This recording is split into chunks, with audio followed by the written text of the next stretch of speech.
everyone. I'm Alan Eustace, and I have the great pleasure of introducing Arlene Blum, who will talk about her new book, Breaking Trail. It's a big pleasure for me. I was telling her the highest peak I've ever climbed is like 14,500 feet or something like that. And but I read her book very early on, and it was very inspirational on Annapurna. And I like several things about it. Later, I found out that Annapurna is the hardest and most difficult of all the 8,000-meter peaks. But the other thing was inspirational was the fact that it was an all-women's expedition. And I felt like it really showed both the planning ability, the creative genius, the athletic ability, the sense of adventure that I thought was, there weren't many role models in mountaineering for women. So I was really, really happy to see it. And I also thought the book gave a perspective. Women writing books, I think, bring a different passion. It's less conquering, and it's more communing with nature in ways that I think are really good. And it showed both the tragedy and the triumph that's involved in mountaineering. Later, when we talked earlier, I found out that she obviously likes challenges that are practically impossible because, she also spends time, as you'll hear today, working on legislation to protect people and from the environment, and you'll hear a lot about that today. And I think her definition was, in many ways, it's even more challenging because it's a fight against the chemical industry and billions of dollars, and trying to find ways to actually protect people, cost them less money, and make them more safe overall. So with that, I'd like to introduce Arlene. Thank you very much for coming. Oh, let me say one other thing on this book. I looked on Amazon. This book has 41 reviews. Of those 41 reviews, 37 are 5 stars, the maximum, and 3 are 4 stars. It is probably the highest rated book I have ever seen, and the reviews are amazing. And I already bought mine. I just want to let you know. This is the first author that I've ever paid money for their books. I want you to know that. And if you ever need a job as my marketing manager.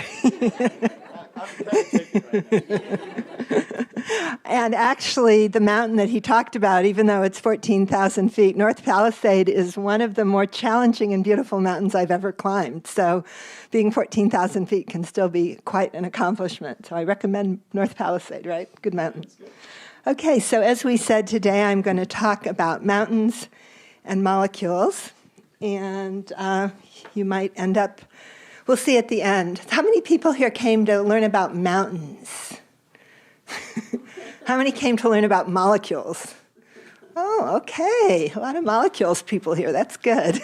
We'll see. Okay, so my career of both mountains and molecules began in my freshman chemistry lab at Reed College. And this is in the 60s. My professor was a 23-year-old woman with a PhD in chemistry from MIT. And you can imagine that was pretty unusual in the 60s. She thought chemistry was the coolest subject on the planet. And there were 4 girls in my freshman chemistry class, and we all got PhDs in chemistry, which says something about the importance of role models. My lab partner was a very handsome young man from Portland, Oregon, and we studied chemistry till late one starry night, and he said, "Do you want to climb Mount Hood?" Well, I was from Chicago. I'd never done anything physical in my life, had been raised by an overprotective family where I wasn't even allowed to ride horses, but he was very handsome, so I said, sure. And so we drove up to Timberline Lodge. He put a big pack on my back, and we started up, and I started gasping. He said he didn't think I was going to make it out of the parking lot because I was gasping so loudly, but he was very handsome, so I persevered. And when the sun rose, I was in the most beautiful place I had ever been, high above the clouds, and I fell in love with him and with mountain climbing and with chemistry, and kept doing mountain climbing and chemistry until I was a grad student at UC Berkeley, and I just passed my qualifying exams and wanted to go on an adventure. And one of my lab partners said, "Oh, there's an expedition to Denali, and I'm going to go. Do you want to go?" And I said, "Great. When I pass my qualifying exams, I'll go to Denali." And I wrote for the information, and it said women can go on the Denali trip at a reduced price as far as base camp to help with the cooking. So I called the guy who was leading the trip, and I said, well, I want to go to Denali, but I want to climb it. And he said, well, women aren't physically strong enough or emotionally stable enough to climb mountains like Denali. And I said, well, you know, I was climbing with my friends from Reed in Peru, and we climbed higher than Denali in the Andes. And he said, well, were you the only woman? And I said, yeah. And he said, well, did you really do your share of the leading? And I said, well, no, I probably didn't, but, you know, I thought I participated. And he said, oh, you were probably just carried up the mountain. So I realized as long as I climbed with all guys, and in those days most of the climbers were guys, people, and maybe even me, would question, had I done my share? So I thought, I wonder if we could organize an all-women's team to Denali. And that was a very revolutionary idea back in 1970. So we organized the Denali Damsels. And here we are on the mountain. And nowadays, people carry their loads on the low slopes on sleds where they pull them. But we hadn't thought of that back then. And to climb Denali, you need about 200 pounds of food and gear, 30 days of food. And so the reason people thought women couldn't do it is because they thought women couldn't carry these. You saw that big pack we're carrying. But, you know, we could. And we headed up the mountain. It was a beautiful place. We got up to our high camp. I was the deputy leader. I'd organized the trip. I was 25 at the time. But the leader was a 50-year-old woman who was one of Alaska's leading climbers.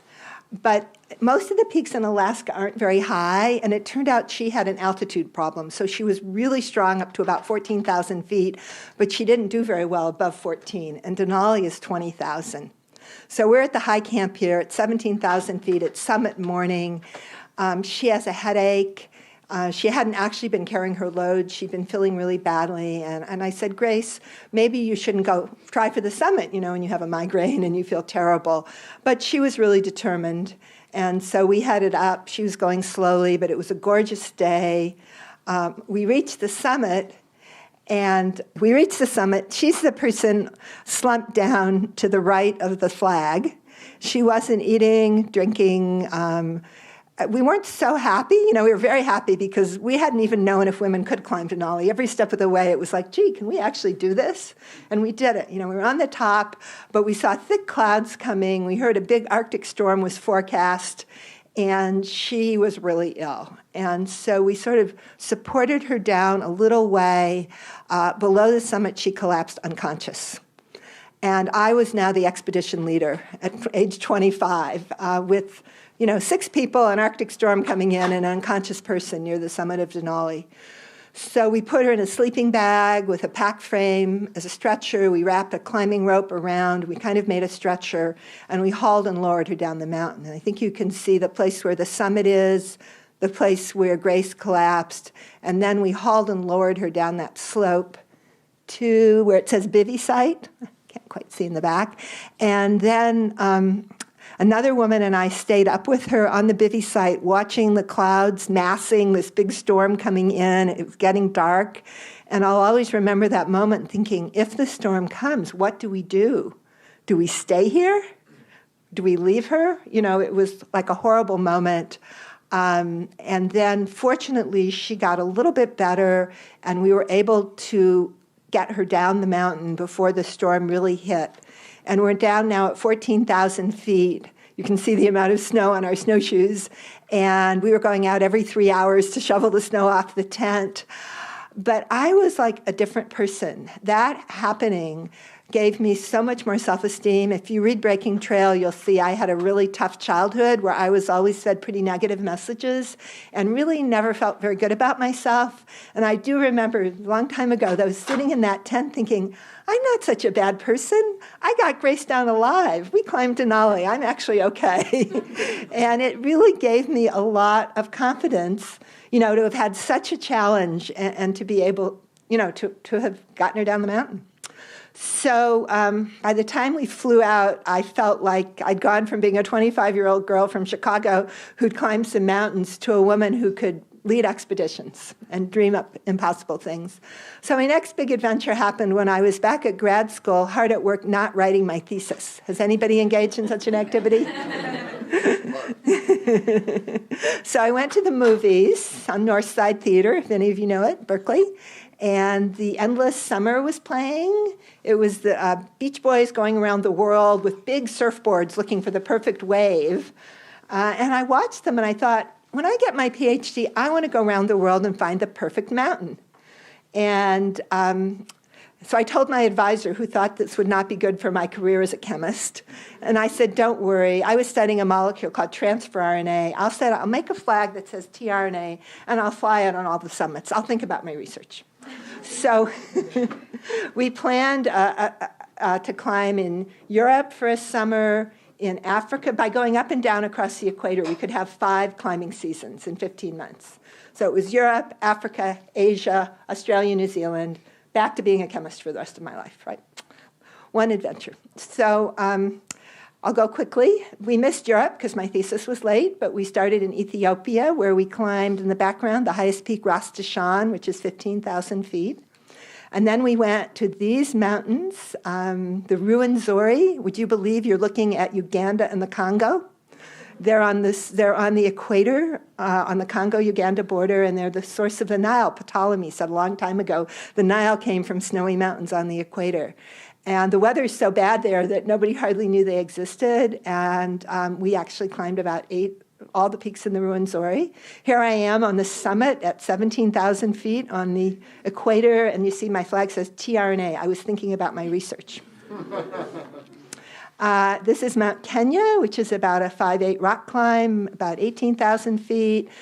Kilimanjaro. I have now a unique slide that I've only shown a few audiences. But I actually, a couple months ago, gave the big lecture for the American Alpine Club dinner in New York. And at the lecture was a guy I had met on Kilimanjaro that I hadn't seen since Kilimanjaro. This was 1972. And at that time, we had no money. We were poor students doing this on no money, carrying our own packs up Kilimanjaro. He was part of a guided party. And the day we climbed Kilimanjaro, it was snowing. And the guided parties went to the crater rim and turned back.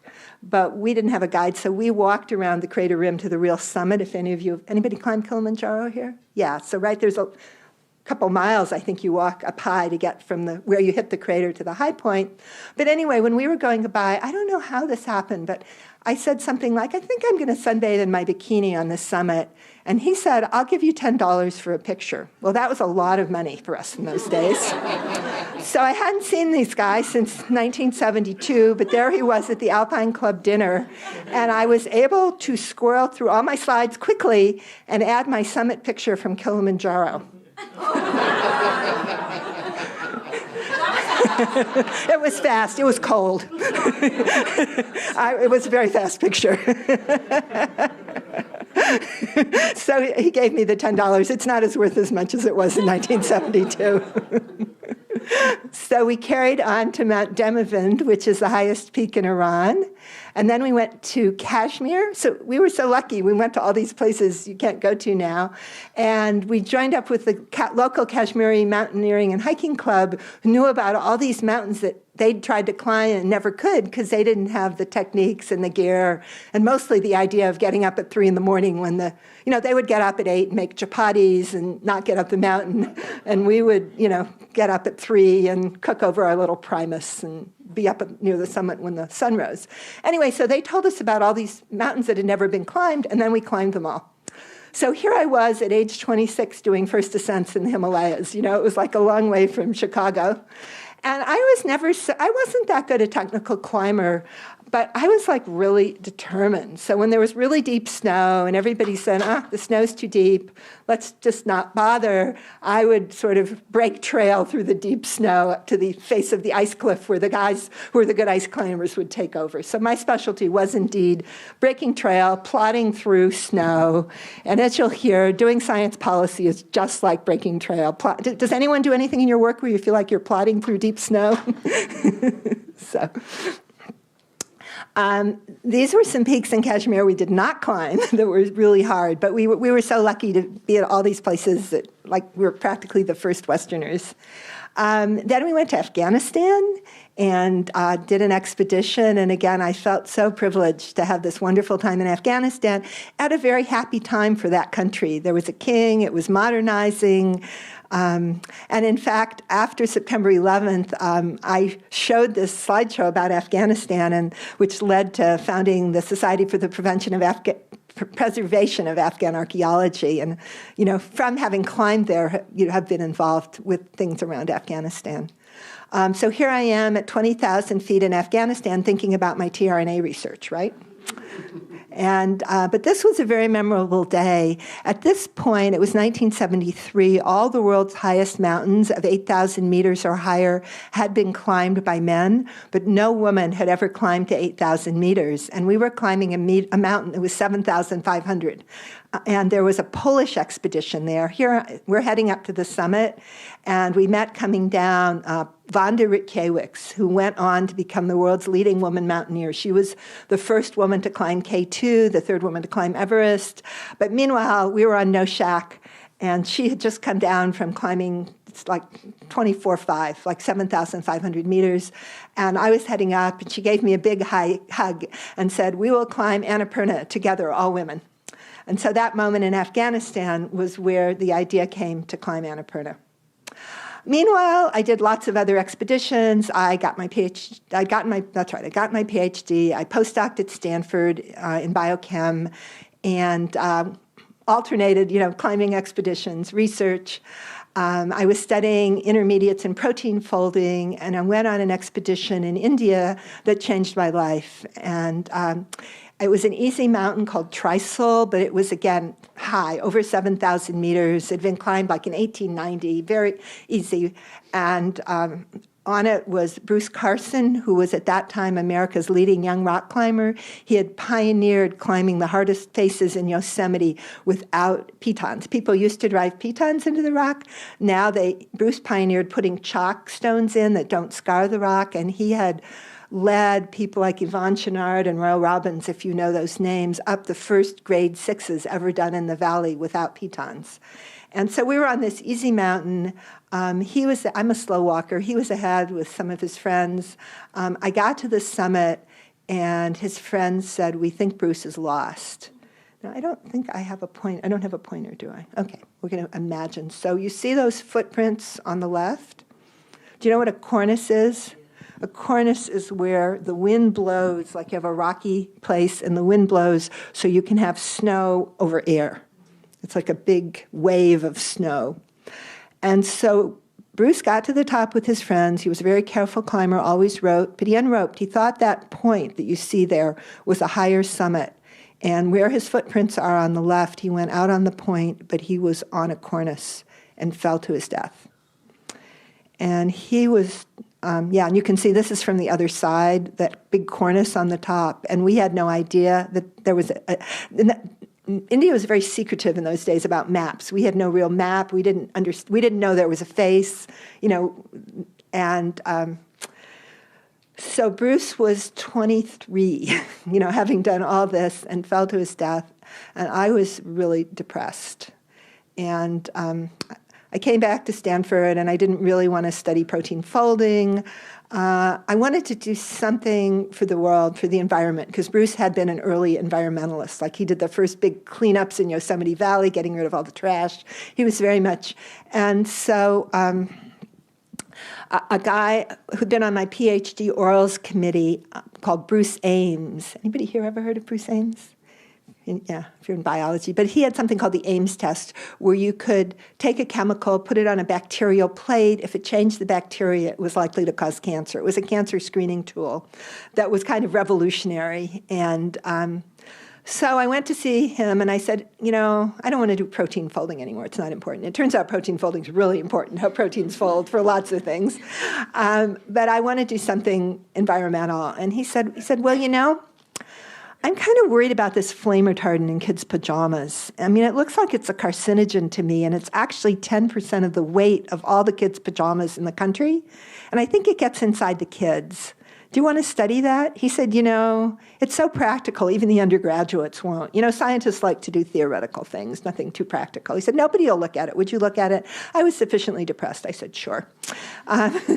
So I found a child who, and the chemical's called brominated tris. All the pajamas pretty much kids in America were wearing were 10%. I found a mom who'd bought her children's pajamas in England, so they'd never worn the tris pajamas. We put a child in the tris pajamas, collected their urine. The next morning, there were tris breakdown products in the child's urine, which meant the tris was going from the pajamas into the child. And then we ran a screen to see if it was a mutagen, did it change DNA, and it was one of the strongest mutagens we'd ever seen.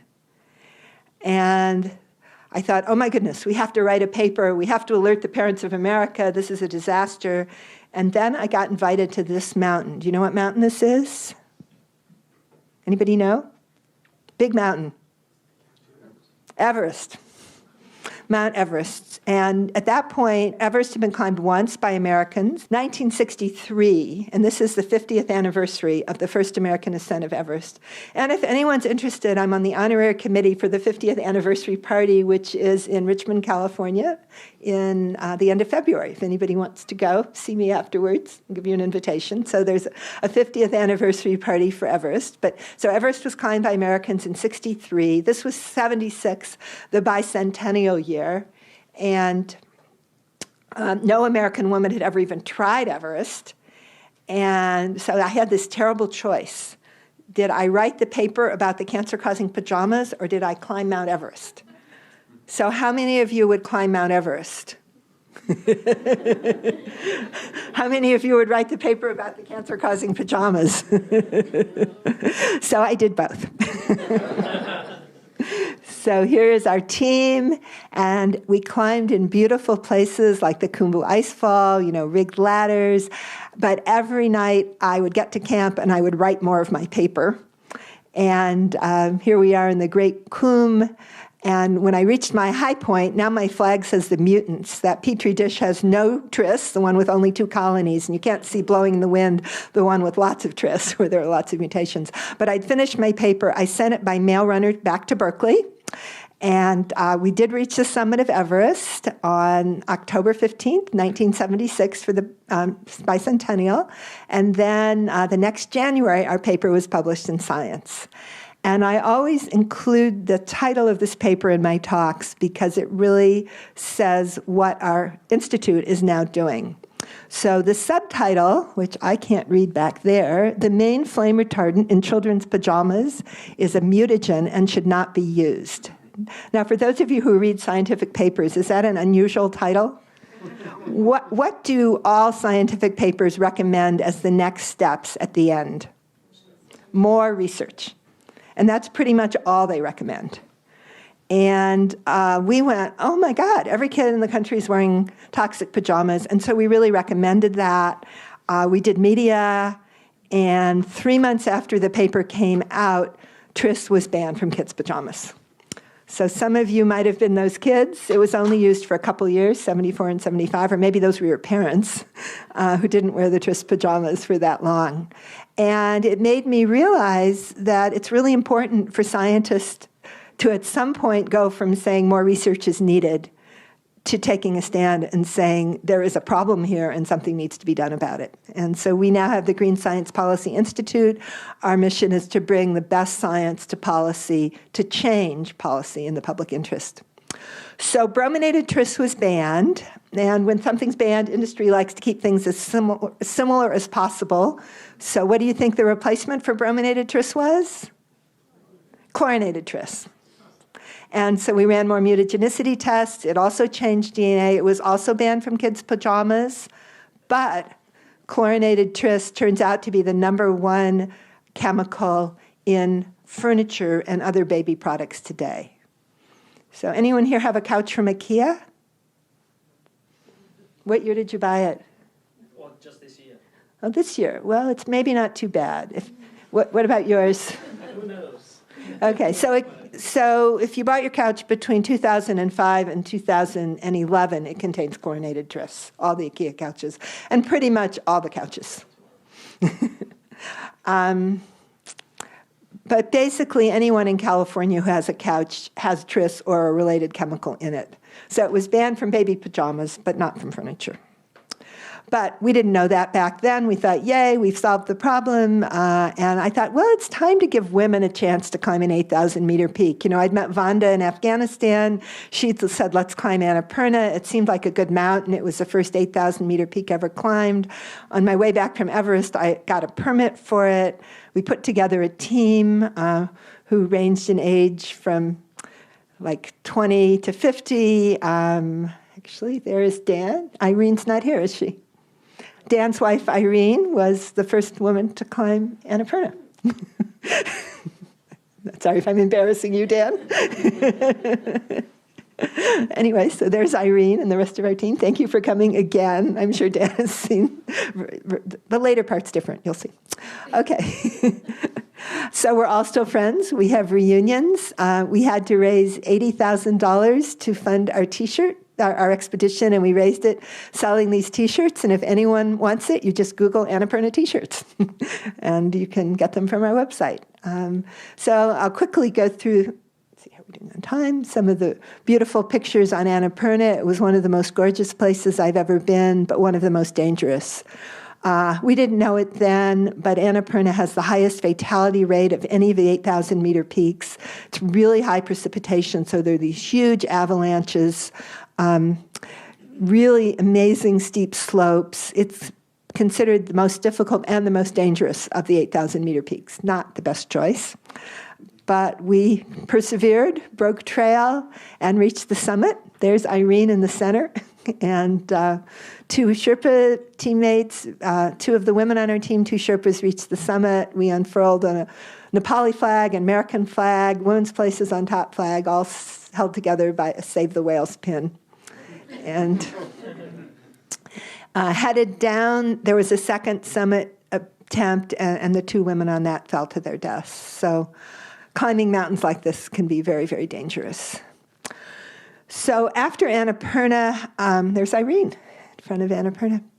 I wanted to do an expedition to a safe, quote, easier mountain, and we did a hard first descent, not so easy, hard first descent in India with an Indian-American women's team.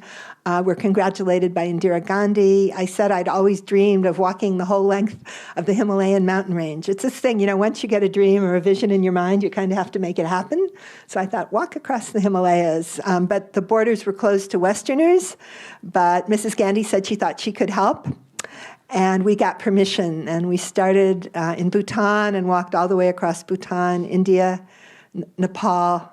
I turned out to not have a very good sense of direction, but Hugh Swift, who I was walking with, had just finished writing a guidebook, so he knew how to find the way, and I was pretty good at the politics. And so we crossed 19,000-foot passes and dropped down, terraced valleys. Everywhere we came, it seemed like a very auspicious day. This was the annual archery festival in Bhutan. Most places, almost the whole time we were in places there'd never been a Westerner before, so we were greeted like visitors from the gods by the local people. The one day we were in Gangtok, Sikkim, the Dalai Lama was there giving a talk in English. And yeah, it was like auspicious day all the way. Every day it was an auspicious day. We entered Nepal on the Day of the Dog, when dogs were given little marigold wreaths and little tikas and special treats. We funded our trip by having trekking groups that met us and brought us supplies and walked with us for a few days. And I still lead treks, like 1 or 2 a year. And indeed, we have sign-up sheets. This is a cue to pass up sign-up sheets. If anybody wants to be on our mailing list, we'll pass out sign-up sheets. And basically, you'll hear from me if we have trips. Like I think I'm doing a trip, the Haute route from it's like now there's a scientific meeting in Switzerland, so then I'm going to do a trip from Chamonix to near the Matterhorn along the Haute route in August. So it's like I do 1 or 2 trips a year. We were really lucky last year. We did a great trek in Burma right when it opened. So starting from this. And then you'll actually get to hear a lot about flame retardants if you sign the list. So if you don't want to hear about flame retardants, write adventures only. So we send out flame retardant messages once a month and adventure messages about 4 times a year. So we took pictures of the beautiful women who lived in the Himalayas as we walked across, who did a lot of work. And namaste, the greeting, I respect the spirit in you. From that trip, I came back and wanted to share all these auspicious days in the Himalayas with my friends back in Berkeley. We started the Berkeley Himalayan Fair. Has anybody here been to the Himalayan Fair? So, sorry, I can't read the dates. I'll turn around. Oh, May 18th. Yeah, so next May 18th and 19th, if you want to come to Berkeley, Live Oak Park, we'll have a big Himalayan party. Food, dancing, and all the Himalayan people from the West Coast come. It's like a great matchmaking thing. You know, Nepali people in different cities, they all come and they meet their husbands and wives and things at the Himalayan Fair. So, and I have a booth. I have the best booth since I founded it. Come say hi. I'm under the big tree right across from the stage. Everyone's invited to hang out at my booth. So my most recent adventures were with my daughter, Annalise, and I rightly figured out she might not like walking. So when she was a baby, her dad and I decided we'd have a last big adventure, and we carried her across the Alps from Yugoslavia to France in her cute Gore-Tex baby suit. And anyway, and here's Annalise, who, on her gap year, teaching English in Guatemala. Annalise actually she's an environmental engineer. She doesn't like hiking and camping. She complains bitterly about sleeping on the ground, but she's an environmental engineer who studies water and sanitation in developing countries, so I'm proud of her. She cares about the world. And meanwhile, I wrote 2 books, Annapurna, which took about a year to write. That I guess anybody here read Annapurna? Some of you? A few people? Yeah. And then after that, I thought, well, I'll spend another year and write a book about how I came to Annapurna. And wrote Breaking Trail, which tells a lot of stories, and ends by, it ended right before my daughter started college. It took me 20 years to write Breaking Trail, not an easy book about my childhood, and it was a tough book, but I wrote it, and then I actually hadn't done science for 26 years. I'd been a mom, I'd done leadership training here in Silicon Valley, and I thought, I want to go back to science, but I really don't know anything. And that was 6 years ago. And this 6 years have been the biggest adventure of my life, much harder than climbing Annapurna, and way more important. And the problem, before I do that, maybe just ask, how many people here think if a product is in your shampoo or your toothpaste, someone's making sure it's safe for your health? Okay. And how many people think there can be cancer-causing harmful chemicals in an everyday product and the EPA knows about it and are powerless to do anything? And unfortunately, the second is true. And the reason is we only have one law. So in America, foods, drugs, and pesticides are regulated. All other chemicals are regulated by something called the Toxic Substances Control Act of 1976. And when that passed, it wasn't a very good law, and it has no authority. So asbestos, which kills thousands of people every year, the EPA tried and cannot regulate. So chemicals can be really harmful. The EPA can know, and they can be in your toothpaste. And indeed, if anyone uses Colgate, anybody use Colgate Total toothpaste here? My daughter did. It has triclosan in it, which is a potentially harmful chemical. It's banned at Kaiser. So there aren't that now.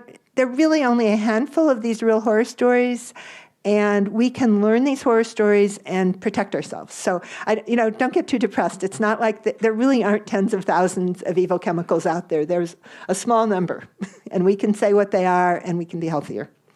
But the EPA has no authority, basically, to regulate.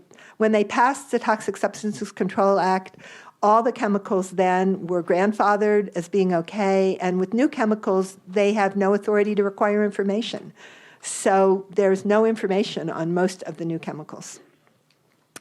So the thing that I have been working on, and I've come to realize, you've maybe heard that I work on flame retardants, but I've come to realize the problem really isn't flame retardants. And flame retardants are chemicals that are used at really high levels, like 5% of the foam in your couch is a flame retardant. But the problem is flammability standards. And back in the 70s, several flammability standards were passed where no one really thought about, do they provide a fire safety benefit, and is there a harm from the chemicals that are used to meet them? And so we have found, and the chemicals are very profitable. The companies that make them do a lot of lobbying to make new laws that require more of the use of their chemicals. And this is a very major health problem, but a solvable health problem. And we're going to talk about, in the 70s, there was a furniture flammability standard passed called Technical Bulletin 117. There was a code for foam plastic insulations in buildings passed with something called the Steiner Tunnel test. And there are flammability standards for electronics. And we're going to say the most about Technical Bulletin 117. If you go home and look at your couch, they're all going to have a sign saying it meets TB 117. That means the foam inside won't burn for 12 seconds with a small flame. But the reality is, if you drop a candle on your couch, the fabric burns first, you have a large flame, the foam burns, and there's really not much benefit. The chemical used to protect all the furniture used as a flame retardant until it was banned globally in 2005. In that picture of chemicals, the top one is PCBs, which are carcinogens and harmful. The center one is that flame retardant, and then the bottom ones are dioxins and furans, which are really harmful. So it's a chemical that's halfway in structure between a PCB and a dioxin. When I asked a chemist, what do you think about students at Berkeley being exposed to this chemical, he said only in a fume hood with full protective gear. But that's what's in your furniture if you have furniture from before 2005. So why is this important? Well, we're exposed to these flame retardants in our homes, in our office space, in cars, and they're slowly making their way into the food chain. Right now, about 90% of the exposure is in our homes. If you look at levels in dust, on the left, you have outside the U.S. very low levels. Other states in the middle, California has the highest levels because we uniquely have a furniture flammability standard. No other state has a standard.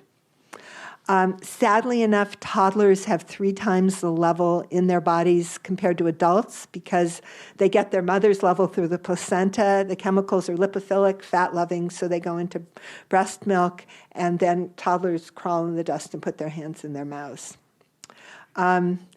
So when you have a woman who has a higher level of this flame retardant, this is the one that was banned but is in older furniture, it takes longer for her to get pregnant, and then there are a number of neurological impairments. And these are actually epidemiology studies in people. There's maybe 20 or 30 studies showing harm in people, and then this is the number of studies in animals. This is well studied. There's an industry of scientists around the world studying these flame retardants, but yet this information never reaches decision makers. So there are this many peer-reviewed papers, and if you go to a typical hearing in Sacramento, you will hear from the chemical industry there is no valid science showing any harm from any flame retardant. So this is the huge disconnect that we're trying to bridge and can bridge, bringing good science to decision makers. So to give you an example of what happens, remember back with the children's sleepwear, we had brominated tris, it got banned. We got chlorinated tris, it got banned. In our furniture, we had penta, it got banned. Then we got chlorinated tris, and it is on the way out. Chlorinated tris has been listed as cancer-causing, and we stopped making it in the U.S. Most of the furniture from 2005 till now has chlorinated tris, and the replacement is something called FireMaster. The manufacturers will not give out samples to study, but colleagues of mine got one sample, and it looks like it causes obesity and anxiety. So it's an obesogen. So this is the newest flame retardant. So I got my dust tested. I had some of the highest levels in the world, very high levels of this toxic flame retardant, 97 parts per million in my dust. So I got rid of my couch. That's my couch going into the dumpster. And then 3 years later, my level was down to 3 parts per million. So getting rid of toxic furniture works. But where does the couch go? Into a landfill where it can leach out into wildlife. And all these top of the food chain carnivores have high levels. So is there a fire safety benefit?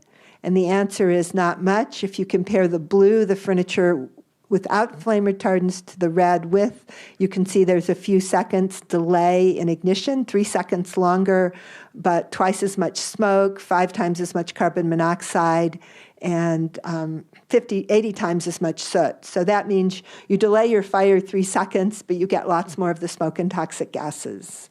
I'm going to just skip the next one. So what about legislation? We have tried in California for 6 years. There's been 4 bills to change our furniture standard to have increased fire safety without toxic chemicals.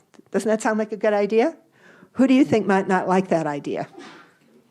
Right. This is part of a $6 million campaign from Citizens for Fire Safety. And who are they? Albemarle, Chemtura, Israel Chemicals Limited, the manufacturers of the chemicals. And why do they spend $6 million?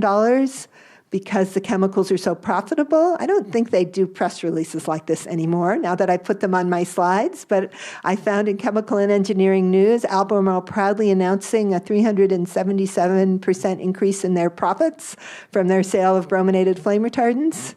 And then Chemtura announcing they're raising their prices 25%, in part to pay for global advocacy. Now, how can, 25%, that's pretty good. So these 3 companies have a global monopoly. They can charge anything they want, and people have to get their products to abide with laws. So then they have huge money to make laws, which used to pass. But if someone happens to bring a little bit of good science into decision-making, they don't pass. And that's what we've been doing.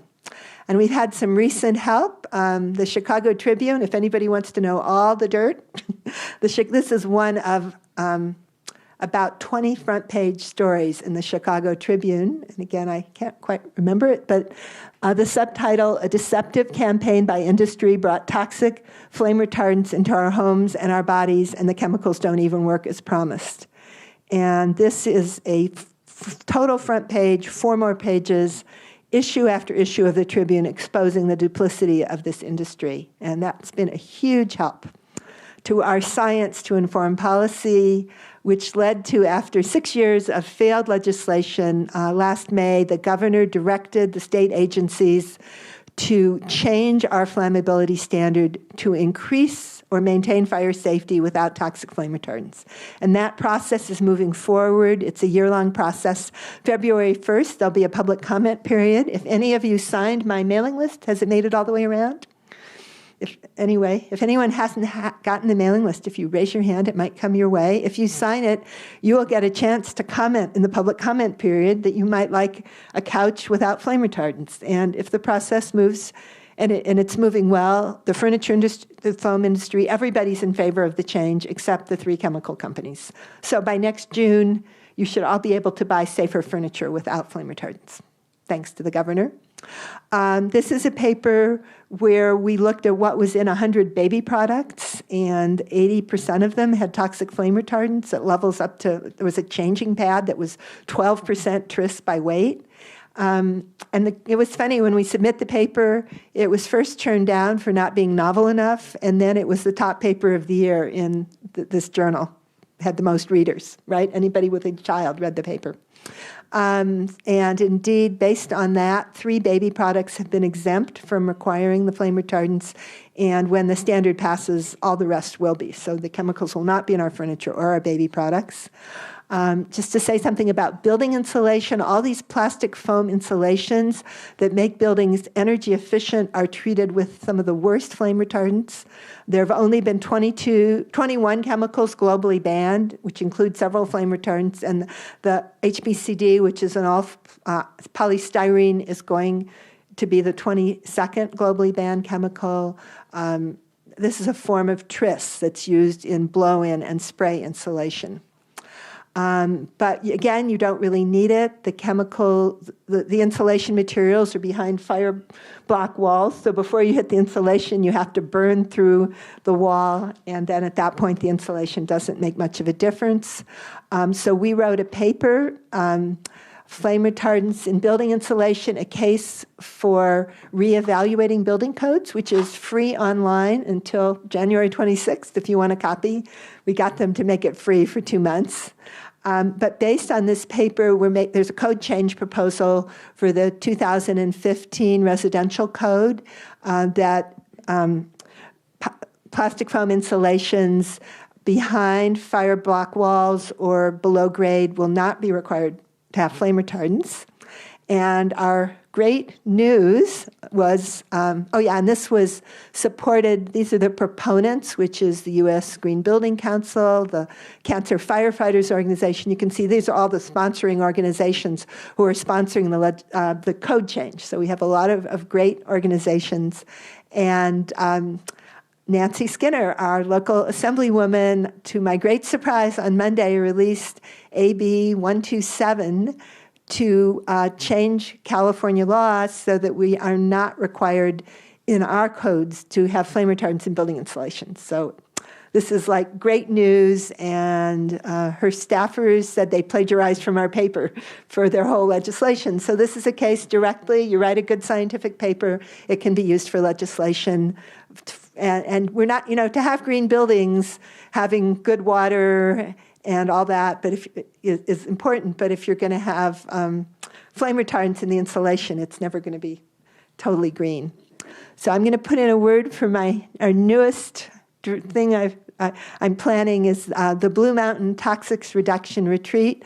We'd like to get leaders in government, industry, business, nonprofits all together to talk about the big picture. What are the biggest toxic threats that we can solve?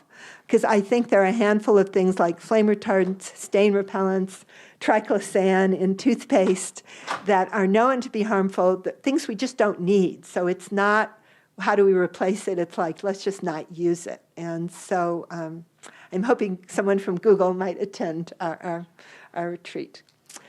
Okay, so when I spoke here last year, Ann Les said, make a slide on how Google can help solve the flame retardant problem. And so these are some suggestions. Support California code changes and legislation for fire safety without toxicity. And so we have the governor's initiative, which the chemical industry has maybe $100 million to spend to try to defeat it. So we're all waiting to see what they're going to do. I've heard that people are getting phone calls sort of saying, do you know the governor is going to get rid of this good standard that saves lives? We're going to go back to the bad old days where we all burn. So if you get any of those phone calls, take notes. Let us know. But support the governor, Nancy Skinner's legislation. Specify no flame retardants if you can in purchasing. There are products that use flame retardants where it's not required.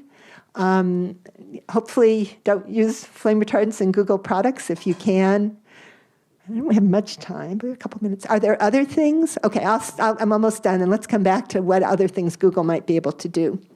So if you want more information, you already got a chance to sign our list or leave a card at the basket outside. If you want to know more about us, Google Green Science Policy, and there's lots and lots of information about how to have less flame retardants, safer and healthier products. And I am optimistic. I think the toxic chemical problem is solvable. We can reduce toxics and have a healthier world. And it's just like mountain climbing. You just have to put one step ahead of the other, and we can reach the summit of a world with less toxics. Thank you.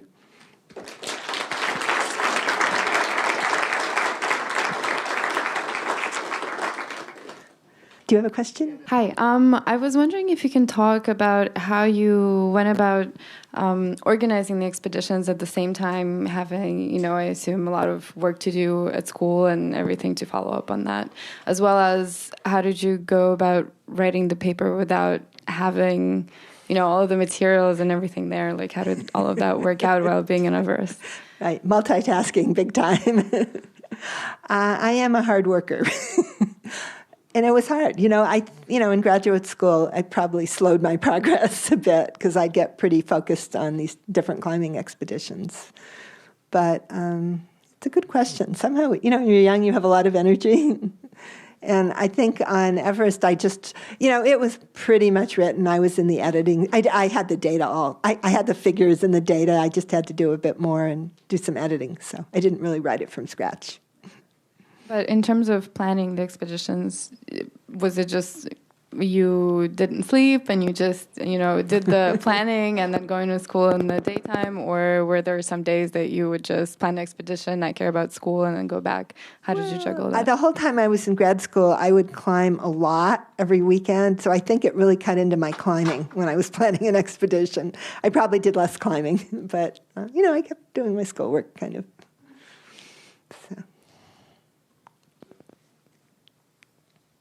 So when you had the slide up about the TSCA Act, one of the bullet points said that there's 20,000 chemicals roughly, and 85% we have no health data about. But you also said that of all these chemicals, there's really only a few that are really bad. But really bad and at high levels in our homes. A lot of them are industrial chemicals. They're used in processes. I mean, we have a lot of chemicals in our home, but, like flame retardants are 5% of the weight of the foam, maybe even 10%. So you have pounds of flame retardants in your home. I guess my question is, but 85%, we don't even have data about 85% of that chemical inventory, so how do we know that there's not a lot more chemical stock out there and in our products that does put us close to harm? Well, one of the interesting things that we're talking about now is looking at classes of chemicals. So similar chemicals have similar properties, so you can sort of generalize. So the class I work on, organohalogens, where you have carbon bonded to bromine, chlorine, and fluorine, are super persistent, and they stay around a really long time. So anything that stays around a really long time and is at high levels in your home is going to be a big problem. Other chemicals, so if you're a chemist, you can kind of look at a chemical, not always, but you can kind of guess. And there's a lot of certain, certain metals are problems, certain we sort of know what the things are in our homes that are the biggest problems. There could be some others, but what I'm saying is that there are these obvious kind of, like your red list. There's kind of low-hanging fruit, toxic things that are bad. And in many cases, you don't need them. So why don't we just get rid of the really bad things we don't need? Well, flame retardants. Well, because there's an industry, they're profitable. I mean, most of them, the reason we're using them is because they're profitable. But I think that can be solved.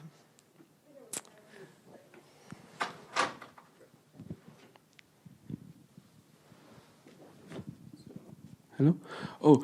I have a tiny question. I think I saw one of these notices on a backpacking tent. Are they also treated with flame retardants here? They are, unfortunately. And again, they're flame. That might be a time you might want flame retardants, and there are ones that are safer, and there are ones that are less safe. And it's a problem that because the EPA can't regulate, but. Again, maybe that's like one of the projects we haven't done is to just give the outdoor industry a list of what the really harmful flame retardants are. And maybe they could move from the harmful ones to less harmful ones. And lots of industries, and maybe they're already doing that. I haven't looked into it. But lots of industries are trying to move from more harmful to less harmful flame retardants and other chemicals. So, and I'm sure at Google, when you're doing your products, you're trying to move. There's something called the green screen where you look at, you can compare chemicals. So for backpacking tents, you might want flame retardants. Maybe your stove's going to explode, but you want to try to have the safest possible flame retardants, or use materials that are inherently fire resistant. So there are lots of ways you can solve the flammability problem without putting lots of toxic chemicals into things. In terms of affecting policy decisions, how do you get from, what's the step between publishing the paper and actually talking to the people that are making the decisions? That's a great question, because in this field of flame retardants, I go to meetings with hundreds of scientists who do paper after paper about the harm and how they're accumulating and everything in the environment. And, I'm like, you should share, write a Scientific American article and do something. And they're like, well, it's all on our website, or they can read it in the journals.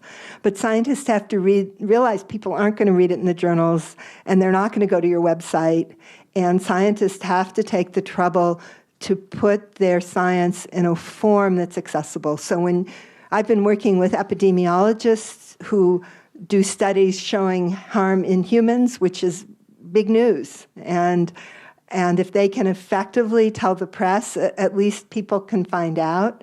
So I think not all scientists, but a small number of scientists, if they could make that part of their mission. And that's what we're trying to do. There are some scientists who care about this, and we're helping do some communications courses, helping, facilitating scientists talking to decision makers, because scientists have a lot of credibility. And if they do, in other words, in addition to writing the peer-reviewed paper, write the white paper, write the public article, And the problem is, at least academic scientists are not rewarded for this. It's almost looked down on.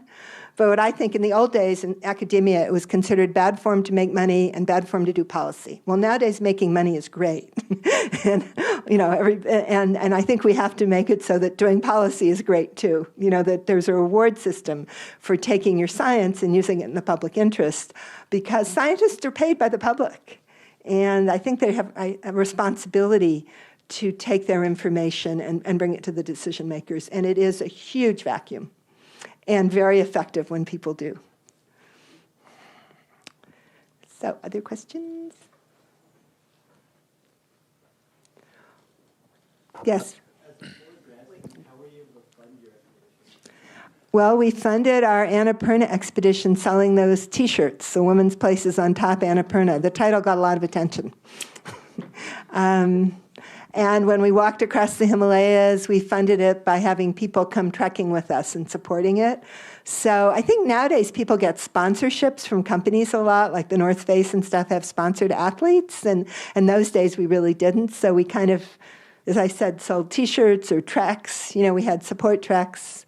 It was not easy. Before Annapurna, I thought that the mountain of T-shirts, the T-shirt business, remember we sold 80,000 T-shirts? The business was in my house, and I thought that was even harder than climbing the mountain, but I was wrong. The mountain was harder.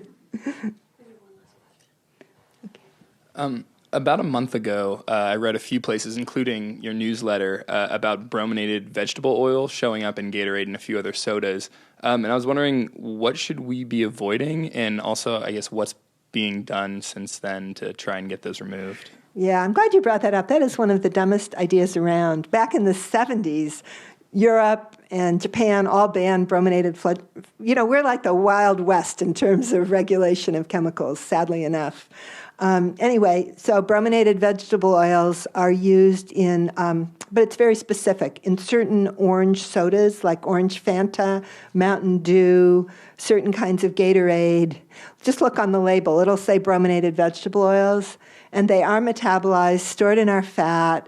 And I actually, read it, was like a referee for a paper from Germany on how bad they are, calculating that if a kid lived on orange Fanta, they'd get a pretty high dose.